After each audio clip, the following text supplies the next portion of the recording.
Assalamualaikum warahmatullahi wabarakatuh. Sahabat tualang, semoga padamu Allah melimpahkan keselamatan, rahmat, serta keberkahannya. Amin.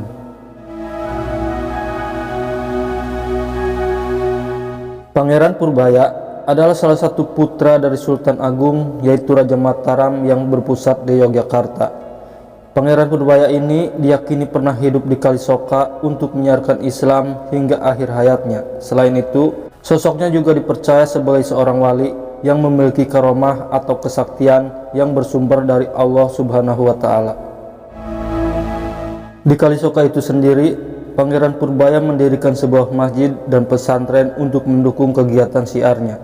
Dan di masjid dan pesantren tersebut rutin digelar pengajian bersama para santri dan juga masyarakat.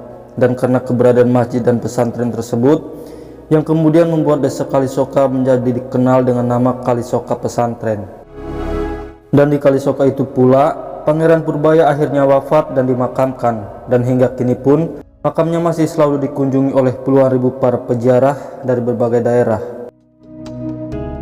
Seorang juru kunci dari makam Pangeran Purbaya, yaitu Ahmad Agus Hasan Ali Sosrodiharjo, menjelaskan bahwa kedatangan Pangeran Purbaya ke Kalisoka bermula ketika dia menyanggupi tantangan ayahnya untuk menangkap Pasingsingan, yaitu seorang penganut agama Buddha dari Jawa Barat. Pada saat itu, Raja Mataram mengeluarkan perintah penangkapan karena Pasingsingan ini dianggap mengganggu ketentraman keraton. Ceritanya, pada saat keluarga besar Mataram hendak makan bersama, tiba-tiba makanan yang ada di meja pun mendadak lenyap, yaitu karena ulah Pasingsingan dengan menggunakan kesaktiannya, sehingga saat itu Kanjeng Sultan Agung pun menjadi marah besar. Dan lalu beliau pun mengumpulkan semua putra-putrinya dan bertanya, siapakah di antara kalian yang bisa menangkap Pasingsingan? Dan kemudian yang mengangkat tangan adalah Pangeran Purbaya.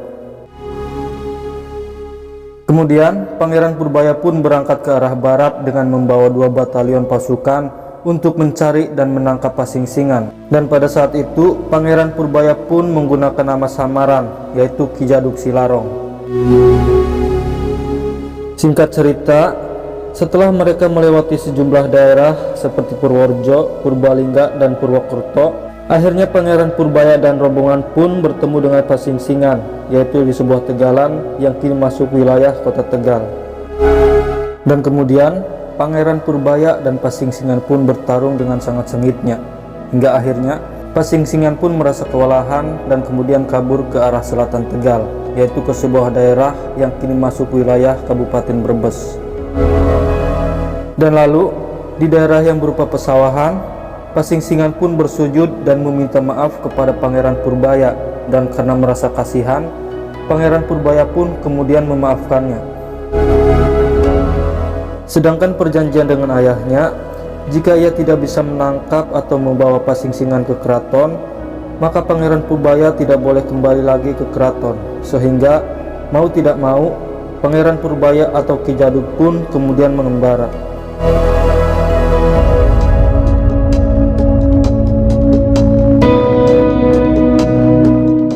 Seperti yang kita ketahui bersama, Selawi merupakan ibu kota dari Kabupaten Tegal, dan peresmian Selawi sebagai ibu kota Kabupaten Tegal yaitu bersamaan dengan pemindahan kantor pemerintah Kabupaten Tegal ke Selawi pada tanggal 24 Januari tahun 1989. Namun, bagaimanakah kisah asal muasal dari Selawi tersebut?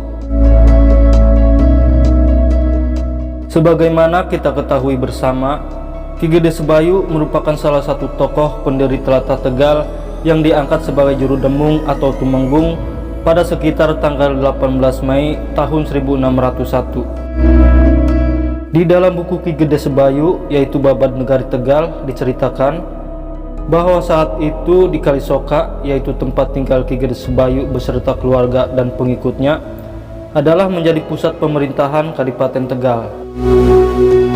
Di sana, perubahan demi perubahan pun selalu dilakukan. Salah satunya adalah membendung Kaligung di Danawari sebagai upaya membuat saluran irigasi. Pada suatu ketika, Ki Gede Sebayu ini bermaksud akan melakukan renovasi sebuah masjid yang sekarang bernama Masjid Kewalian Kalisoka yang ada di Padepokan Karangmangu, Kalisoka. Kemudian persiapan bahan-bahan pun dilakukan seperti mencetak batu bata, mengumpulkan batu-batu dan bahan bangunan lainnya. Namun saat itu belum ada bahan untuk tiang penyangga utamanya atau yang biasa disebut dengan Sokoguru. Lalu Ki Gede Sebayu memerintahkan Ki Jagasura dan Ki Suralawayan untuk mencari sebuah pohon jati yang besar dan juga lurus. Ki Jagasura dan Ki Suralawayan pun segera berangkat untuk mencarinya, sehingga dalam proses pencarian tersebut mereka memakan waktu berhari-hari. Hingga akhirnya mereka pun menemukan sebuah pohon jati yang sangat besar, lurus, dan tinggi. Namun saat itu mereka pun kebingungan bagaimana cara merobohkan pohon jati itu. Dan kalaupun bisa roboh, bagaimana pula cara membawanya? Akhirnya mereka berdua pun pulang dan melapor kepada Ki Gede Sebayu bahwa mereka telah menemukan sebuah pohon jati yang besar, lurus, dan tinggi, yaitu berada di Dukuh Babakan, Desa Jatimulya, Kecamatan Lebak Siu, Kabupaten Tegal. Lalu Ki Gede Sebayu mengutus mereka berdua untuk kembali ke sana bersama orang-orang lainnya, yaitu untuk menebang pohon jati tersebut.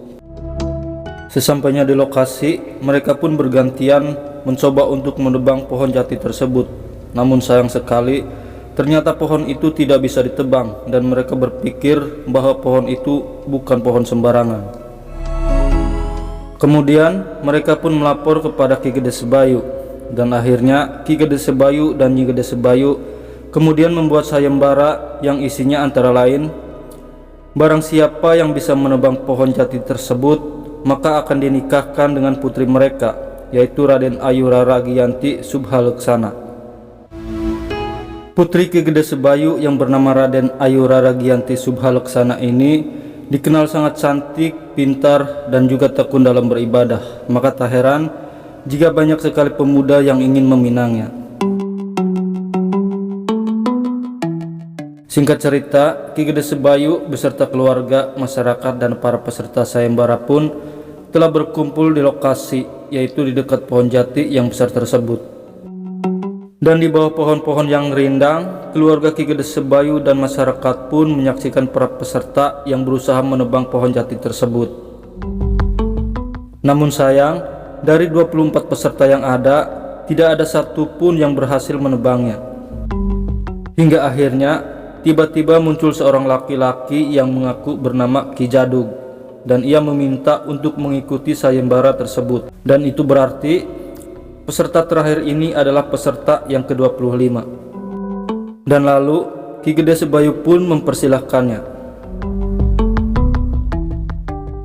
Diceritakan ketika Ki Jadug ini hendak mencoba untuk menebang pohon tersebut, ia meminta izin terlebih dahulu untuk berwudu. Setelah itu, ia memegang pohon jati tersebut dan dengan sikap seperti akan mendorong, ia pun merapalkan sebuah ajian, yaitu Bala Demit Saketi. Dan tiba-tiba datanglah angin dan suara yang bergemuruh, dan dengan pelan-pelan pohon jati besar itu pun mulai roboh dan akhirnya jatuh ke tanah. Melihat hal itu, masyarakat yang ada di sana pun langsung bersorak dan bertepuk tangan dengan bahagia. Dan lalu Ki Jadug pun mengucapkan syukur kepada Gusti Allah karena telah diberikan kemudahan untuk mendapatkan kayu jati yang akan dijadikan sebagai Sokoguru tersebut. Setelah itu, Ki Gede Sebayu, istrinya, dan Raden Ayu Rara Giyanti Subhalaksana pun kemudian naik ke atas panggung. Dan selanjutnya Ki Jadug pun dipersilahkan untuk naik ke atas panggung, yaitu akan dikukuhkan sebagai juara sekaligus dijodohkan dengan Raden Ayu Rara Giyanti Subhalaksana. Dari atas panggung tersebut, kemudian Ki Gede Sebayu pun mengumumkan kepada semua orang yang hadir di sana bahwa mulai hari ini Ki Gede Sebayu mengangkat seorang mantu, yaitu Ki Jadug, untuk dipersunting dengan putrinya. Yang kedua, mulai saat itu Ki Jadug ikut bersama keluarga Ki Gede Sebayu ke padepokan pesantren di Karangmangu. Yang ketiga, diharapkan menjadi pengertian semua bahwa di tempat berkumpulnya kesatria yang berjumlah 25 atau Selawe tersebut akan menjadi nama sebuah desa, yaitu Desa Selawe atau disebut Selawi. Kemudian yang keempat, bahwa di tempat ini, yaitu di desa Selawe atau Selawi, pada perkembangan zaman berikutnya akan menjadi pusat kekuasaan di Kabupaten Tegal. Nah, Ki Jaduk itu sendiri hanyalah nama samaran dan nama sebenarnya adalah Pangeran Purbaya. Konon, Pangeran Purbaya ini pernah menjadi salah satu santri dari Ki Gede Sebayu yang sudah bertahun-tahun lamanya berguru dan kemudian menerima warisan ilmu ajian bala demit saketi. Dan konon, ajian tersebut juga pernah digunakan oleh Ki Gede Sebayu, yaitu saat proses pembuatan bendungan di Danawari. Dan akhirnya Pangeran Purbaya dan istrinya pun kemudian hidup bahagia. Dan lalu Pangeran Purbaya pun kemudian melanjutkan tugas Ki Ageng Anggawana, yaitu putra Ki Gede Sebayu, sebagai pemimpin Tegal.